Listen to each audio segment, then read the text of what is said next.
មានរំទៅគេនៅស្ទាវគេចង់ធ្វើអីក៏បានដែរតែខ្ញុំថាពីគេយកយើងទៅគឺបាបខ្ញុំតែគាត់ទៅរឿងរ៉ាវបេះដូងផ្ដើមស្នេហ៍ដំបូងតាំងពីក្មេងវ័យបងហើយនឹងស្រីចាំទេចរថ្ងៃអានឹងរឿងយ៉ាងតិចផងមិនមិនសា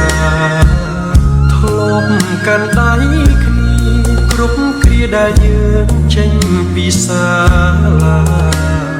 អូនខ្សឹបប្រាប់បងថាធំកាលណារៀបការខ្ញុំចង់ប្រាប់ឯងដែរពេលបានប្រពន្ធតែគិតតែគូឲ្យស្រឡាញ់ប្រពន្ធឲ្យច្រើនអ្វីប្រែប្រួលពេលនេះ